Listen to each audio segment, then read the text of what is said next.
Welcome to our channel. నేను Yagnamurthy. Peoples star ఇప్పుడు ఈ బిరుదానండి, ఈ సంబోధనండి ఇప్పుడు వార్తల్లోకి ఎక్కింది. ఎందుకంటే మనకి పీపుల్ స్టార్ అంటే గుర్తుకు వచ్చే ఏకైక వ్యక్తి ఆర్ నారాయణమూర్తి.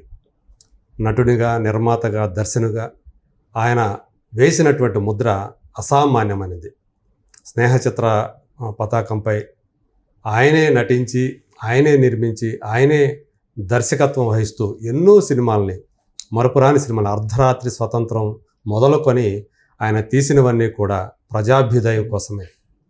సో అలాంటి మంచి మంచి సినిమాలతోటి, అంటే ప్రజలకు ఉపయోగపడే, ప్రజల్ని చైతన్యవంతం చేసే, ప్రజల అభ్యున్నత కోసం ఆయన ఒక కమిట్మెంట్తో ఆ సినిమాలు తీశారు. అందుగురించే ఆయన్ని అందరూ కూడా పీపుల్స్ స్టార్ అని పిలిచారు. నిజంగా చెప్పాలంటే ఆయన గురువు దాసన్ నారాయణరావు గారే ఆయన్ని వీడు పీపుల్స్ స్టార్ అని చెప్పేసి మొదటగా సంబోధించింది ఆయనే. సో అలా ఆయనకి ఆ ట్యాగ్ అనేది ఆయనకి మాత్రమే సొంతమైనటువంటి ఒక ట్యాగ్గా నిలిచిపోయింది. మరి ఇప్పుడు ఆ ట్యాగ్ ఏదైతే ఉందో పీపుల్ స్టార్ అనేది సందీప్ కిషన్ అనే ఒక యువ హీరో ఇప్పుడు తనకు తగిలించుకున్నాడు. ఆయన లేటెస్ట్ ఫిలిం మజాకా ఫిబ్రవరి 26న మన ముందుకు రాబోతుంది. అందులో పోస్టర్ల మీద పీపుల్స్ స్టార్ సందీప్ కిషన్ అని చూసిన వాళ్ళందరూ కూడా ఆశ్చర్యపోతున్నారు. సో నారాయణమూర్తి ట్యాగ్ని ఇతను ఎలా పెట్టుకున్నాడు, నారాయణమూర్తి ఇంకా యాక్టివ్గానే ఉన్నారు, సినిమాలు తీస్తూనే ఉన్నారు, ఎలా తీసుకుంటాడో ఆయన దగ్గర నుంచి అన్నట్టుగా. సో మరి ఆ అంశానికి సంబంధించి మనతోటి విశ్లేషించడానికి, మనతో మాట్లాడటానికి సీనియర్ జర్నలిస్ట్ అలాగే సినీ విశ్లేషకులు నారాయణరాజు గారు ఉన్నారు. అన్నయ్య నమస్తే. నమస్తే. సో ఇప్పుడు అది సందీప్ కిషన్, పీపుల్ స్టార్ సందీప్ కిషన్ అని మొట్టమొదటిసారి ఆ ట్యాగ్ వాడుకుంటూ ఇప్పుడు మజాక్ అనే సినిమా చేస్తూ ఉన్నాడు. అంటే పోస్టర్ల మీద ఆ పేరు కనిపిస్తూ ఉంది.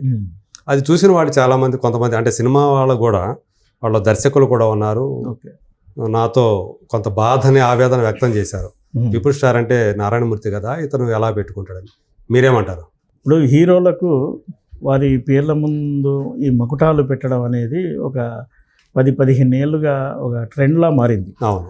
నిజానికి హీరోల పెర్ఫార్మెన్స్, వాళ్ళు చేస్తున్న సినిమాలు, వాళ్ళ కమిట్మెంట్, వీటి ప్రకారం ఏదైనా ఒక మకుటాన్ని చేర్చాలి. అవును. అలా కాకుండా మరి దీనికి అభిమానులు చేరుస్తున్నారో, మీడియా వాళ్ళు చేరుస్తున్నారో, లేదా హీరోలు తమకు తాముగా తగిలించుకుంటున్నారో తెలియదు, కానీ ఒక సత్సంప్రదాయం మాత్రం ఇది కాదు.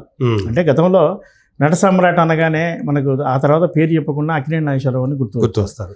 నటరత్న అంటే రామారావు గారు గుర్తొచ్చేవాళ్ళు. ఇంత విలువైనవి మకుటాలంటే. అంతే తప్ప ఎవరు పడితే వాళ్ళు. అంటే నటశేఖర్ అంటే కృష్ణ. ఇప్పుడు నాగేశ్వరరావు గారికి నాకు గుర్తున్నంత వరకు ఆయన ఒక 60 సినిమాలు పూర్తి చేశాక విజయవాడలో జరిగిన పౌర సన్మానంలో బెజవాడ గోపాల్ రెడ్డి గారు ఆ గౌరవాన్ని ఆయనకు అందజేశారు. అప్పటి నుంచి అభిమానులు కావచ్చు, మీడియా కావచ్చు, నట సమ్రాట్ అంటే నాగేశ్వరరావు అని పేర్కొంటున్నారు.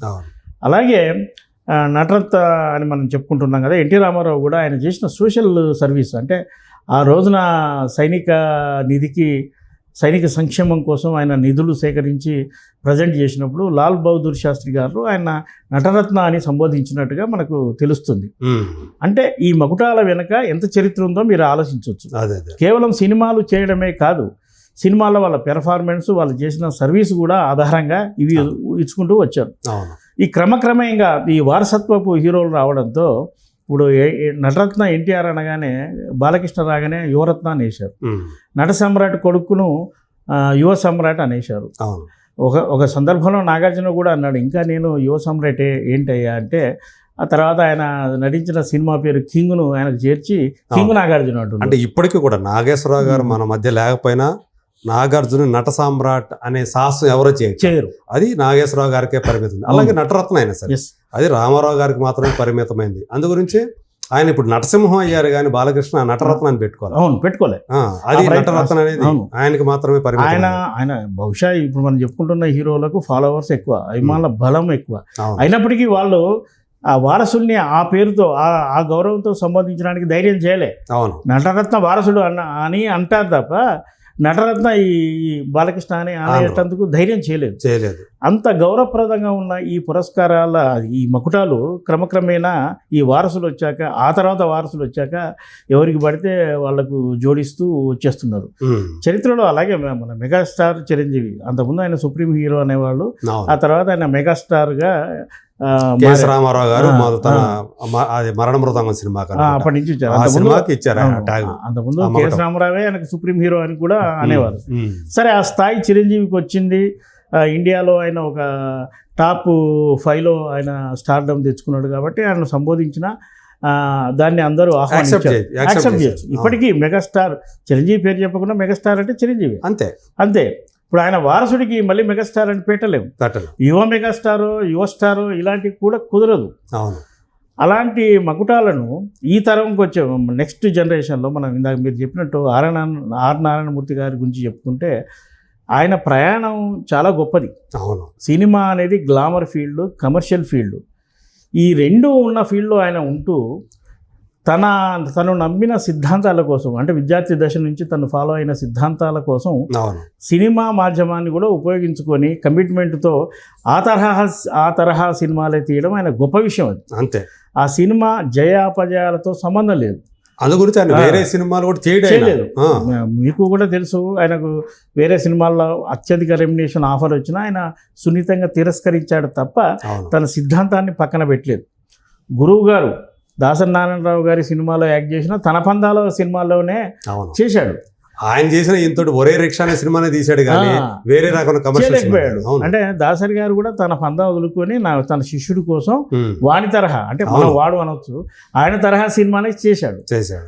అలాగే ఇంకొక ఆయన ధవళ సత్యం గారు భీముడు అనే సినిమా చేశాడు. అది కూడా అదే ఆయన తరహా సినిమా. నారాయణమూర్తి అంటే ఒక బ్రాండ్. ఆయన ఆ క్యారెక్టర్లో తప్ప పాయింట్ షర్ట్ వేయించి డ్యాన్సులు చేపిస్తే జనం కూడా యాక్సెప్ట్ చేయరు. పైగా జనాలు బళ్ళు కట్టుకొని ఇంటికి పోయి ఆయన దుమ్మెత్తి కూడా పోస్తారు. అంత కమిట్మెంట్తో తీసిన గొప్ప ప్రొడ్యూసర్గా, ఆర్టిస్ట్గా, డైరెక్టర్గా ఆయన పేర్కోవచ్చు.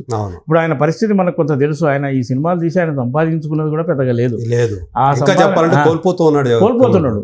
ఆయన సంపాదన తన స్వగ్రామంలో ఊరి డెవలప్మెంట్ కోసమే ఉపయోగించుకున్నాడు. అంటే పీపుల్ కోసమే వాడాడు.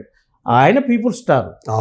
ఆ ట్యాగ్ తనకంటూ సొంత ఇల్లు కట్టుకోలేదు, ఒక కారు లేదు, బ్రహ్మచారి, ఇంత ఉంది. ఇప్పుడు నారాయణమూర్తి కంటే ముందు ఇదే తరహా విప్లవ అభ్యుదయ సినిమాలు చేసిన వాడు మాదల రంగారావు. ఆయన రెడ్ స్టార్ అనేవాళ్ళు, పీపుల్ స్టార్ అనలేదు. ఎందుకంటే అంతకంటే కమిట్మెంట్తో చేసిన వాడు నారాయణమూర్తి. పైగా తనే ప్రొడ్యూసరు, తనే డైరెక్టరు, తనే ఆర్టిస్టు. ఈ విభాగాలు కూడా చేసి ఎంతో రిస్క్ కోర్చి డే అండ్ నైట్ కష్టపడి ఎక్కడో కుగ్రామాల్లో షూటింగ్ ఎంపిక చేసుకొని అక్కడ ఆర్టిస్టులను తీసుకెళ్ళి వాళ్ళ సహకారంతో సినిమాలు పూర్తి చేసి ఒక అద్భుతమైన సినిమాలు ఇచ్చాడు. అంత ప్రయాణించాడు. అలాగే మ్యూజిక్ డైరెక్టర్లను, మన లిరిక్ రైటర్లను, ఎంతోమంది టెక్నీషియన్లు పరిచయం చేసిన ఘనత ఆయన. People star.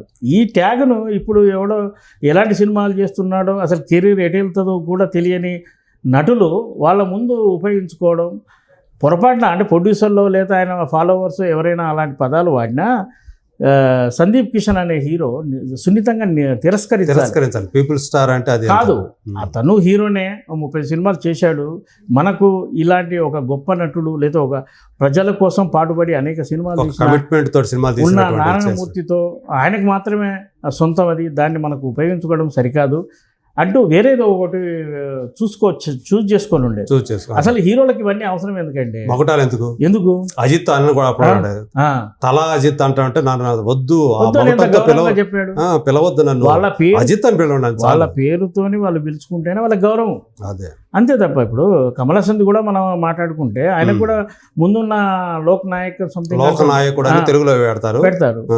అలాంటి వద్దు అని ఆయన కూడా మీడియాకు, అభిమానులకు విజ్ఞప్తి చేశారు. అంటే ఉన్న మన పేరు చాలు, మనకు ఈ మకుటాలు అనవసరం, మనం ఏంటి అనేది మన సినిమానే సమాధానం చెప్పాలి. మనం సక్సెస్ అయితే ఖచ్చితంగా దాన్ని అందరూ గుర్తిస్తారు. అంతే తప్ప నారాయణమూర్తి గారు జీవించి ఉండగా ఆయనకు మాత్రమే పరిమితం. భవిష్యత్తులో కూడా, అంటే నారాయణమూర్తి అనంతరం కూడా ఈ సినిమా రంగంలో పీపుల్ స్టార్ అనే మకుటాన్ని ఎవరు పెట్టుకోవడానికి అర్హులు ఉంటారని నేను అనుకోను. ఎందుకంటే అంత కమిట్మెంట్తో ఒక 40 సినిమాలు తీసే సాహసం కూడా భవిష్యత్తులో ఎవరు చేయరు. ఈ రోజున సినిమాలు ఎలా వస్తున్నాయి, కమర్షియల్ పాయింట్లో లేకపోతే వెనక్కి వెళ్ళో ముందుకు వెళ్ళో గ్రాఫిక్ ఆధారంగా తీస్తున్నాడు. కానీ పబ్లిక్ని ఇన్వాల్వ్ చేస్తూ పబ్లిక్ సమస్యను తీసుకుని రైతు ఆత్మహత్యలు కావచ్చు, లేదా మహిళా విద్య కావచ్చు, లేదా కులంలో ఉండే సమస్యలు కావచ్చు, ఏదో ఒక సమస్యతో అవును, అన్ని. నారాయణమూర్తి మాత్రమే మొత్తానికి తిరిగాడు. అంటే బడుగు వర్గాలకు సంబంధించి ఆ, ఎవరైతే ఇక్కడ మన సొసైటీలో పీడించబడుతూ ఉన్నారో ఏదో రకంగా అవును సో పీడన గురవుతున్నారో వాళ్ళ మీద వాళ్ళ గురించి వాళ్ళ కోసం సినిమాలు తీస్తూ ఉన్నటువంటి ఒక గొప్ప వ్యక్తిగానే మనం గొప్ప వ్యక్తి చూడాలి. కాదు. అతని కమిట్మెంట్ను ఎవరు ప్రశ్నించడానికి రైట్ లేదు. ఉమ్. ఆయనను ఎవరు తప్పు పట్టలేరు. అంత కమిట్మెంట్తో ఉన్నాడు కాబట్టి ఈ రోజున కూడా ఆయన ఆర్థికంగా ఎంత బలంగా ఉన్నాడో బలహీనంగా ఉన్నాడో అందరికీ తెలుసు. అవును. అయినప్పటికీ కూడా ఎవరికి చెప్పుడు అది చెప్పడు. తన కష్టం పడుతుంది తనే పడతాడు తప్ప ఇలా కష్టపడుతున్నాననే విషయం బయటికి ఎక్కడ కూడా చెప్పుకోవడానికి ఇష్టపడు. ప్రజల కోసం ఉన్న నటుడు, ప్రజల కోసం సినిమాలు తీస్తున్న నటుడు, ప్రజల కోసమే జీవించి ఉన్న నటుడు. ఆయనకు ఇదే కాదు, రాజకీయంగా కూడా పలు అవకాశాలు వచ్చాయి. చట్టసభలకు ఏకగ్రీవంగా పంపించే ఆఫర్స్ కూడా వచ్చిన టీడీపీ వాళ్ళు ఇచ్చారు. అవును, సున్నితంగా తిరస్కరించాడు. కాకినాడ ఇస్తా ఉన్నారు, లోక్సభ ఇస్తా ఉన్నారు కదా. అలా కాకుండా నామినేట్ లేదు. అలా ఎన్ని ఉన్నప్పటికీ, ఎంత ఒత్తిడి ఉన్నప్పటికీ కూడా తన పంధాను విడిచి ఆయన ఏ రోజు సినిమాలు చేయలేదు. అందుకే ఆయన పీపుల్ స్టార్గా ఉంటాడు. నిజమైన పీపుల్ స్టార్ అంటే ఆయనే. ఆ మకుటాన్ని ఏదో కమర్షియాలిటీ కోసమో ఆ తరహా సినిమా ఒక్కటి కూడా చేయని వాళ్ళు ఈ రోజున ఆధునిక సినిమాల్లో ఇష్టం వచ్చినట్టు యాక్ట్ చేస్తున్న వాళ్ళు దాన్ని తగిలించుకోవడం అది క్షమించరాని నేరం. ఇది స్వచ్ఛందంగా ఎవరైతే ఉపయోగించుకుంటున్నారో, ఎవరైతే ఆయనకి తగిలించారో వాళ్ళు దీన్ని గుర్తెరిగి నారాయణమూర్తి గారి మీద ఉన్న గౌరవంతో, నారాయణమూర్తిని ఇండస్ట్రీ మొత్తం గౌరవిస్తుంది, పబ్లిక్ గౌరవిస్తారు. ఆ గౌరవంతో అలాంటి మకుటాన్ని ఆయనగా తొలగించుకుంటే గౌరవం ఉంటుంది. లేదా ఆయన ఖచ్చితంగా సోషల్ మీడియా ద్వారా ఇలాంటి అపవాదు ఎదుర్కోక తప్పదు, ఇబ్బంది పడక తప్పదు. ఇది గుర్తెరిగి ముందే మేల్కొంటే చాలా మంచిది.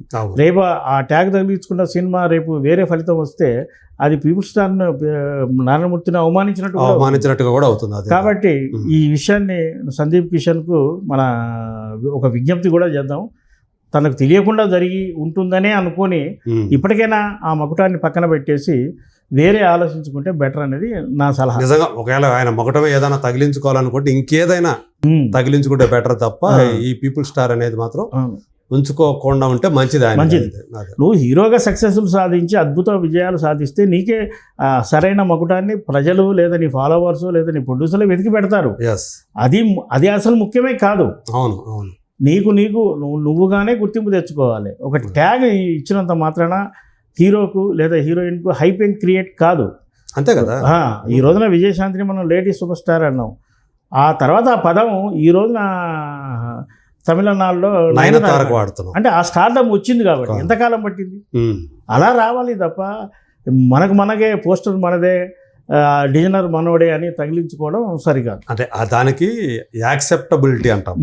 అంటే అనుమతి అనేది అందరి దగ్గర నుంచి కూడా ఆమోదయోగ్యమా కాదా అది కూడా చూసుకోవాలి. ఇప్పుడు పలానా హీరోకు పలానా మకుటం అంటే భలే పెట్టారు, చాలా బాగుంది అని అనుకోవాలి.